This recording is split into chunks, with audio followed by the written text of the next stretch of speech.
Lah wa ala alihi wa man wala wala hawla wala quwwata illa billah. Ashhadu an la ilaha illallah wahdahu la syarika lah wa ashhadu anna Muhammadan abduhu wa rasuluhu la nabiyya ba'dah. Allahumma salli wa sallim ala nabiyyina wa qudwatina rasulina sayyidina Muhammadin wa ala alihi wa ashabihi wa man tabi'ahu bi ihsanin ila yaumiddin.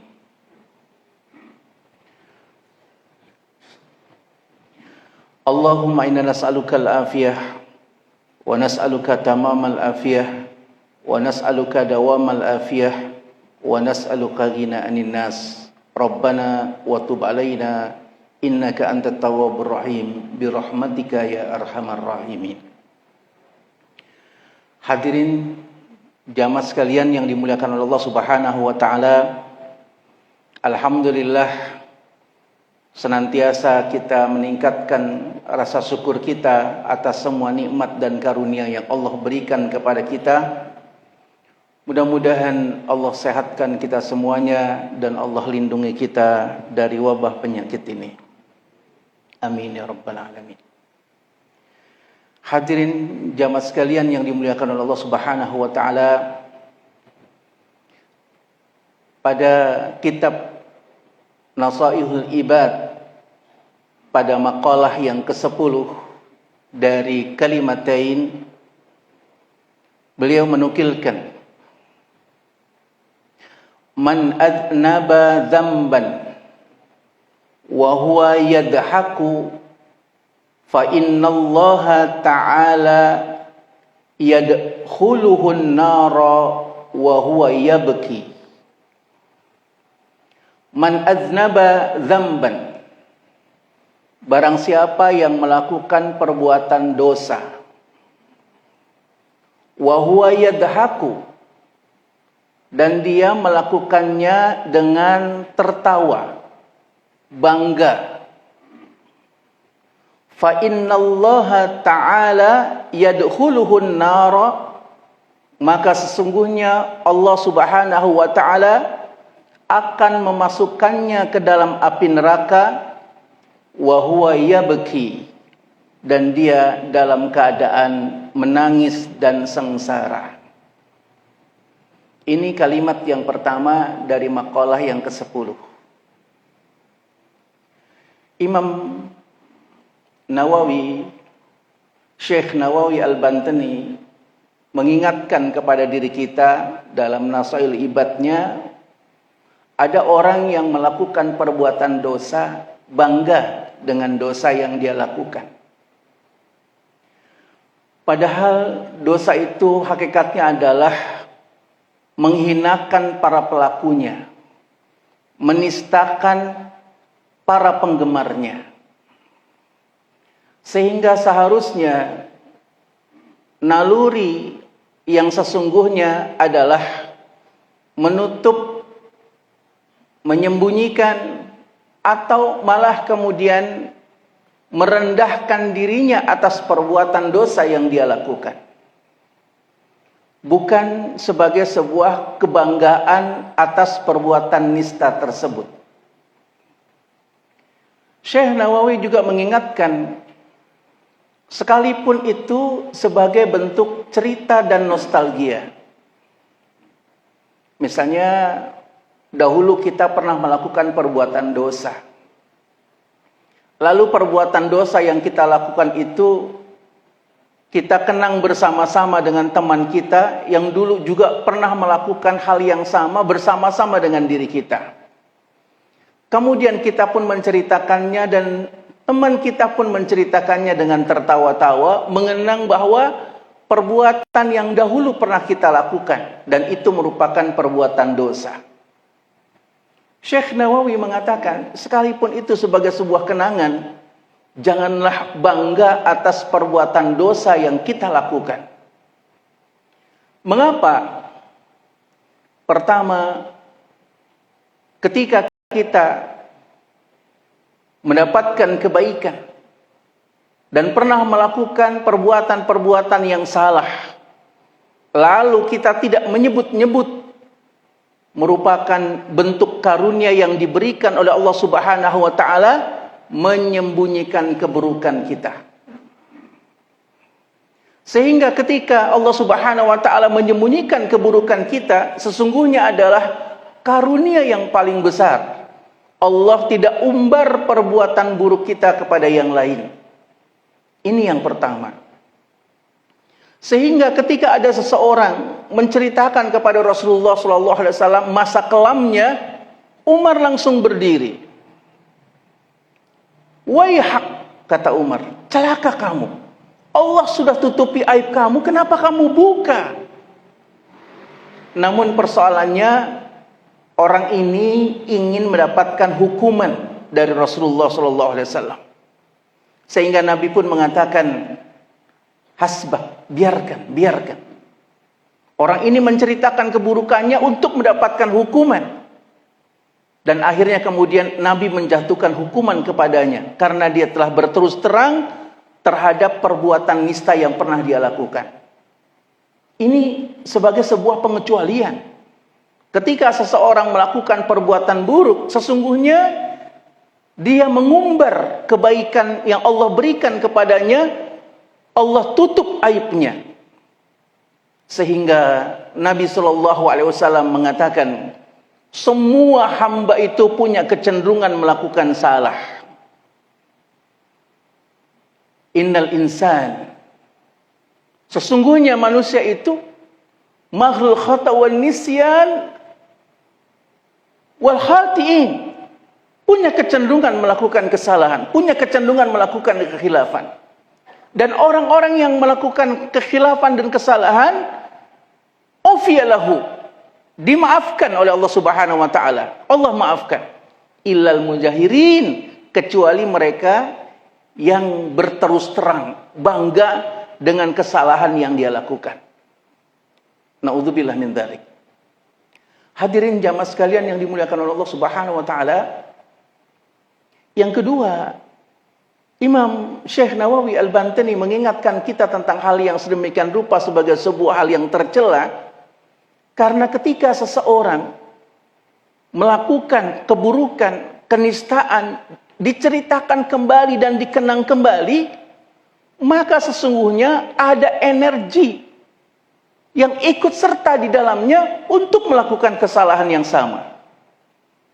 Hadirin jamaah sekalian yang dimuliakan Allah Subhanahu wa taala, semua perbuatan baik dan buruk Allah Subhanahu wa taala berikan energi, kekuatan.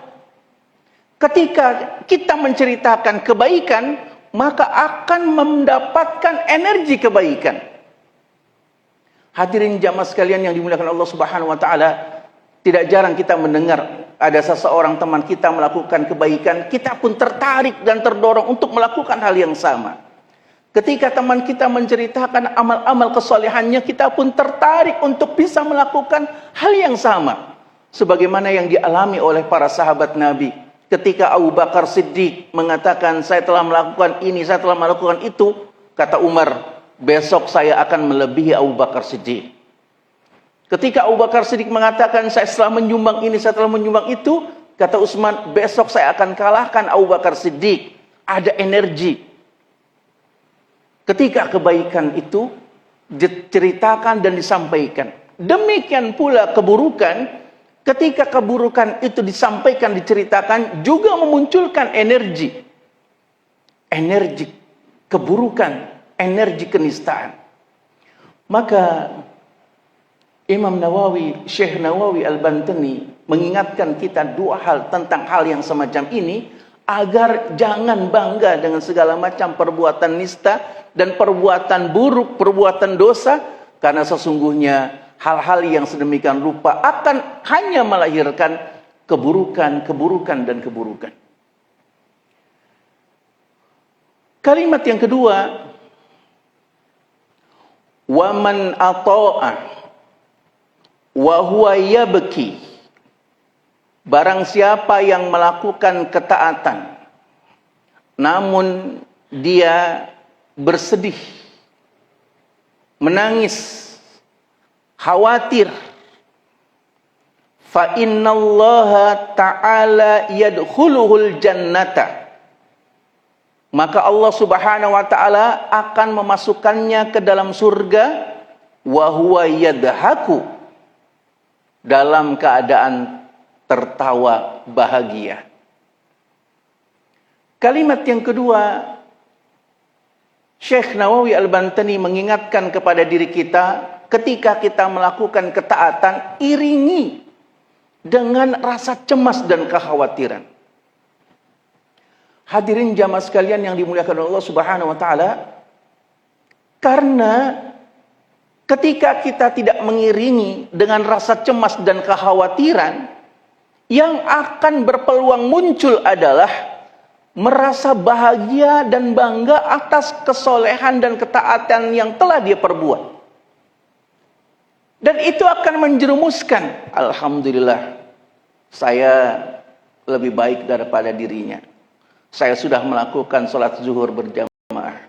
Saya telah duduk di dalam masjid. Saya telah membaca beberapa kalimat-kalimat kebaikan. Saya telah membaca ayat-ayat Allah Subhanahu wa taala. Ketika seseorang ada aspek kebanggaan atas ketaatan yang dia lakukan, maka kecenderungan yang muncul adalah meremehkan dan merendahkan orang lain yang tidak melakukan apa yang kita lakukan. Bahkan kemudian menganggap dirinya jauh lebih baik. Hadirin jamaah sekalian yang dimuliakan Allah Subhanahu wa taala, dulu di kalangan Bani Israel ada orang yang sangat soleh sekali, solehnya luar biasa. Dikatakan dalam riwayat itu, begitu saking solehnya, kalau dia keluar, dia senantiasa dilindungi awan. Kalau dia berjalan, diiringi oleh semilir angin. Suasananya menjadi sangat syahdu. Begitu luar biasa kesolehannya.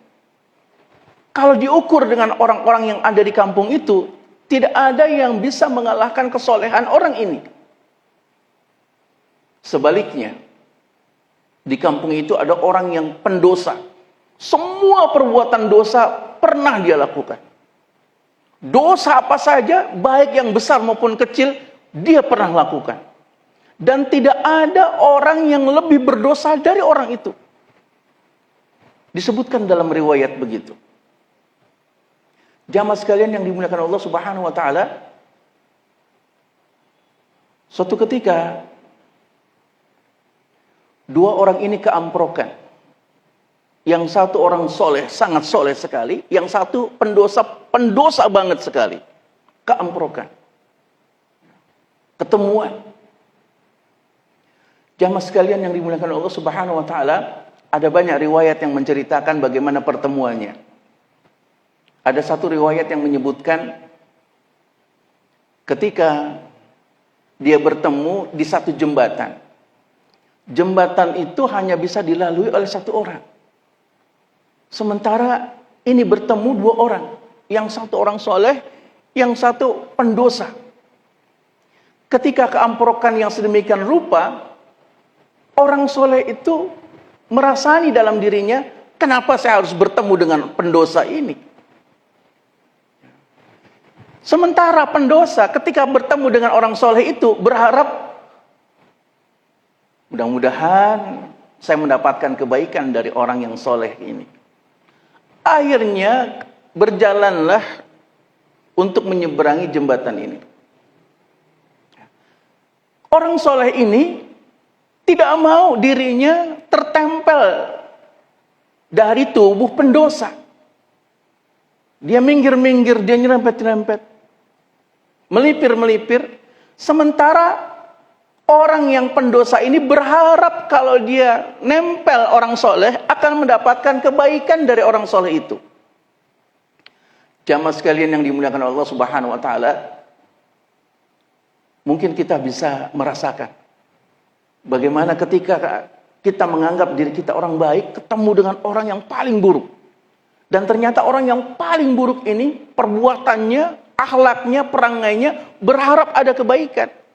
Lalu berhadapan keamprokan dalam perjalanan itu. Dia berharap kebaikan kalau nempel. Sementara orang yang baik ini nggak mau ditempeli, khawatir akan muncul keburukan.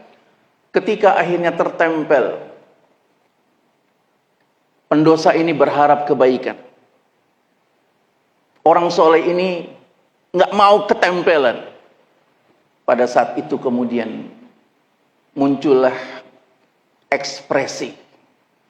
Orang soleh itu tidak suka ditempeli orang yang berdosa. Ada wajah tidak suka. Ada body language yang dia sampaikan ketidaksukaan. Demikian juga ada ekspresi pendosa itu merasakan kenyamanan ketika bertempel dengan orang soleh ini. Pada saat munculnya ekspresi yang sedemikian rupa, Allah Subhanahu wa ta'ala sampaikan kepada Nabi di kalangan Bani Israel, sampaikan kepadanya bahwa dua orang itu telah aku hapus amalnya. Dua orang ini telah aku hapus amalnya. Jamaah sekalian yang dimuliakan Allah Subhanahu wa ta'ala, Allah menghapus amal dua orang itu. Yang soleh, amal solehnya dihapus oleh Allah Subhanahu wa ta'ala. Yang pendosa dihapus dosanya oleh Allah Subhanahu wa ta'ala. Sehingga Nabi di kalangan Bani Israel itu bertanya, kenapa engkau hapus amal dua orang itu ya Allah? Yang pertama, orang soleh ini dia merasa dirinya jauh lebih baik, lalu meremehkan pendosa. Padahal urusan dosa yang dilakukan oleh seorang hamba adalah urusan Tuhannya. Sementara pendosa itu punya harapan ada kebaikan, maka aku hapus amal keburukannya. Jamaah sekalian yang dimuliakan Allah Subhanahu wa ta'ala, dua kalimat yang disebutkan oleh Syekh Nawawi Al-Bantani ini mengingatkan kepada diri kita agar ketika kita melakukan perbuatan dosa, jangan bangga dengan dosa kita. Ketika kita melakukan perbuatan ketaatan, iringi dengan rasa cemas, dengan rasa khawatir. Bahwasanya apa yang kita lakukan ini belum seberapa dengan kenikmatan yang diberikan oleh Allah Subhanahu wa ta'ala. Sebagaimana ada seseorang yang diceritakan oleh Rasulullah SAW, dia mengatakan masuk surga karena amalnya. Kata Allah Subhanahu wa ta'ala, tidak. Orang itu masuk surga karena rahmatku, bukan karena amalnya. Jamaah sekalian yang dimuliakan Allah Subhanahu wa ta'ala, orang ini kemudian minta dikalkulasi, betulkah aku masuk surga karena rahmatmu ya Allah? Kata Allah Subhanahu wa ta'ala, timbanglah amalmu dengan kedua mata yang aku berikan kepadamu. Satu mata saja ternyata belum memadai membalasi karunia satu mata dengan amal yang dilakukan olehnya, apalagi dengan karunia yang sangat besar itu. Hadirin jamaah sekalian yang dimuliakan Allah Subhanahu wa ta'ala, maka di dalam surat Al-Jin, surat ke-72 ayat ke-16. Surat Al-Jin ini surat yang Allah Subhanahu wa ta'ala turunkan ketika Nabi SAW pulang dari Taif, tidak mendapatkan sambutan hangat dan sambutan penerimaan masyarakat Taif. Kemudian mereka menolaknya. Nabi SAW balik pulang ke Mekah. Nabi SAW mendapatkan wahyu, jin mereka berbondong-bondong turun mendengarkan bacaan Quran Rasulullah SAW. Sehingga ada sebagian dari jin itu yang beriman kepada Allah Subhanahu wa ta'ala. Di dalam ayat surat jin ini, Allah Subhanahu wa ta'ala juga menjelaskan, baik itu manusia maupun jin, ketika mereka mendapatkan nilai-nilai kebaikan, nilai-nilai ketaatan, lalu berada dalam nilai-nilai itu dengan konsisten, maka mereka bagaikan mendapatkan air yang segar. Wa allaw istaqamu ala tariqati la asqainahum ma'an ghadaqa. Kalau sekiranya mereka istiqomah, lurus dalam perilaku dan sikapnya, jamaah sekalian yang dimuliakan Allah Subhanahu wa taala, ini tentu bukanlah hal yang sangat mudah. Apalagi di zaman banyak fitnah. Sehingga berada di atas jalan yang lurus, Nabi SAW ungkapkan bagaikan jalan di antara banyaknya duri. Kalaupun dia memegang, seperti memegang bara api. Namun Allah Subhanahu wa taala menyampaikan kabar gembiranya, la asqainahum ma'an ghadaqa. Kami akan berikan air yang segar.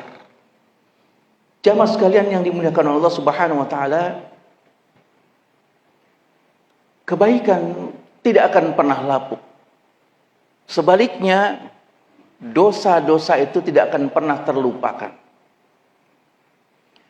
Maka bagi diri kita, bagaimana menambah inventarisasi kebaikan, sehingga kebaikan-kebaikan yang kita lakukan senantiasa memiliki warisan-warisan, peninggalan-peninggalan, jariah-jariah yang dinikmati oleh banyak orang di sekitar diri kita. Hadirin jamaah sekalian yang dimuliakan Allah Subhanahu wa taala, sebaliknya dosa-dosa itu tidak akan pernah terlupakan. Ketika Nabi SAW melewati satu tempat di perbatasan Syria sebelum masuk ke Syria. Wilayahnya saat sekarang ini mungkin dekat dengan sekitaran Busra. Di tempat itu dahulu kaum Ad dan kaum Samud diazab oleh Allah Subhanahu wa taala. Jamaah sekalian yang dimuliakan Allah Subhanahu wa taala, kalau kita mau ke wilayah Tabuk, di sana kita saksikan tempat kehidupan kaum Ad dan kaum Samud. Dulu Nabi yang Allah Subhanahu wa taala utus ke situ, Nabi Saleh. Nabi Saleh, Allah Subhanahu wa taala berikan mukjizatnya berupa unta yang keluar dari relief menjadi unta yang sesungguhnya. Karena masyarakat umat Nabi Saleh itu pandai membuat relief. Dinding-dinding gunung, batu-batu itu dibuat seperti sesuatu yang sangat indah nilai seninya. Ada yang bikin pepohonan, ada yang bikin binatang. Dari kemampuan dan keistimewaan yang sedemikian rupa itulah Allah Subhanahu wa taala menganugerahkan mukjizat Nabi Saleh berupa onta yang awalnya dari relief, dari batu, jadi onta yang sesungguhnya. Maka kemudian onta ini memberikan makan dan minum untuk kaum Nabi Saleh. Asalkan jangan diganggu. Jamaah sekalian yang dimuliakan Allah Subhanahu wa taala, ketika onta ini minum, dia tidak boleh diganggu. Karena akan menimbulkan azab. Hingga suatu ketika masyarakat kaum Bani Saleh ini kehausan. Dan dia terganggu dari ontanya Nabi Saleh yang sedang minum. Kalau mau minum, tunggu onta Nabi Saleh minum. Dan tidak boleh mengganggu onta Nabi Saleh yang sedang minum. Orang-orang sudah kehausan. Orang-orang sudah tidak tahan dengan hausnya. Jamaah sekalian yang dimuliakan Allah Subhanahu wa taala, mungkin kita tidak merasakan kehausan di tempat geografis yang kita tinggali. Tapi di wilayah ini yang menuju Syria, udaranya panas, kering kerontang, semuanya terlihat batu-batu. Haus itu amat sangat terasa. Akhirnya muncul pikiran buruk. Siapa yang berani menggusah ontanya Nabi Soleh? Masyarakat kaum Nabi Soleh nggak ada yang berani menggusah. Ayo siapa yang berani? Nggak ada yang berani. Sampai akhirnya ada orang yang bernama Gudar bin Salaf. Gudar bin Salaf langsung tunjuk tangan. Saya berani mengusir untanya Nabi Soleh. Akhirnya orang-orang melihat yang berani adalah Gudar bin Salaf. Mereka kemudian mengeluh-elukan, hidup Gudar, hidup Gudar, hidup Gudar, hidup Gudar. Jamaah sekalian yang dimuliakan Allah Subhanahu wa taala, karena ada energi yang buruk, Gudar bin Salaf awalnya hanya akan menggusah ontanya Nabi Soleh dari tempat minumnya. Dia pun menyampaikan, saya akan bunuh onta ini. Jamaah sekalian yang dimuliakan Allah Subhanahu wa taala, begitulah energi keburukan. Akhirnya onta Nabi Soleh pun dibunuh oleh Gudar bin Salaf. Lalu dia pun merasa bangga. Nggak ada yang berani, nggak ada yang mampu melakukannya, hanya aku yang mampu melakukannya. Maka tidak lama kemudian Allah Subhanahu wa taala mengazab kaum Nabi Soleh ini. Jamaah sekalian yang dimuliakan Allah Subhanahu wa taala, ketika Rasulullah lewat tempat ini, Rasulullah menghadirkan kisah riwayat tentang Allah hancurkan umatnya Nabi Soleh untuk membayangkan bahwa di tempat ini Allah pernah hancurkan satu kaum. Sehingga Nabi SAW menyampaikan kepada para sahabat, ayo cepat lari dari tempat ini. Ayo segera berangkat dari tempat ini. Karena Allah Subhanahu wa taala pernah menghancurkan kaum Nabi Soleh di tempat ini. Jamaah sekalian yang dimuliakan Allah Subhanahu wa taala, inilah yang dikatakan oleh Rasulullah SAW, bahwa kebaikan itu tidak akan pernah lapuk, tapi dosa-dosa itu tidak akan pernah bisa kita lupakan. Maka kita berupaya untuk menghindari dari perbuatan-perbuatan dosa dan nista, apalagi kemudian perbuatan itu telah ditutupi oleh Allah Subhanahu wa taala aib-aib kita. Maka salah seorang ulama tazkiyatun nafs, Athaillah Sakandari, dia mengatakan bahwa sesungguhnya kita tampak baik dan kita disebut orang baik itu sesungguhnya bukan karena amal kebaikan yang kita lakukan, melainkan Allah menutupi aib kita. Ketika aib kita ditutupi, maka yang tampak dominan adalah kebaikan. Namun kalau Allah Subhanahu wa taala sudah menampakkan aib kita, kebaikan sebesar apapun akan tidak bisa kita kalahkan. Oleh karena itu, apa yang dikatakan dalam makalah yang ke-10 ini menjadi catatan penting bagi diri kita, sehingga kita bersikap hati-hati. Man aznaba dzamban wa huwa yadhaku fa innallaha ta'ala yadkhuluhun nara wa huwa yabki. Siapa-siapa yang melakukan perbuatan dosa dan dia tertawa bangga melakukannya, maka Allah Subhanahu wa taala akan memasukkan dirinya ke dalam api neraka dan dia dalam keadaan menangis sengsara. Wa man ata'ah wa huwa yabki fa innallaha ta'ala yadkhuluhul jannata wa huwa yadhaku. Dan barang siapa yang melakukan ketaatan, dia dalam keadaan menangis, bersedih dan khawatir, maka sesungguhnya Allah akan memasukkannya ke dalam surga dan dia dalam keadaan tertawa bahagia. Semoga Allah Subhanahu wa taala masukkan kita semuanya ke dalam surganya dalam berbahagia. Aqulu qouli hadza fastaghfirullah wa lakum. Billahi taufiq wal hidayah.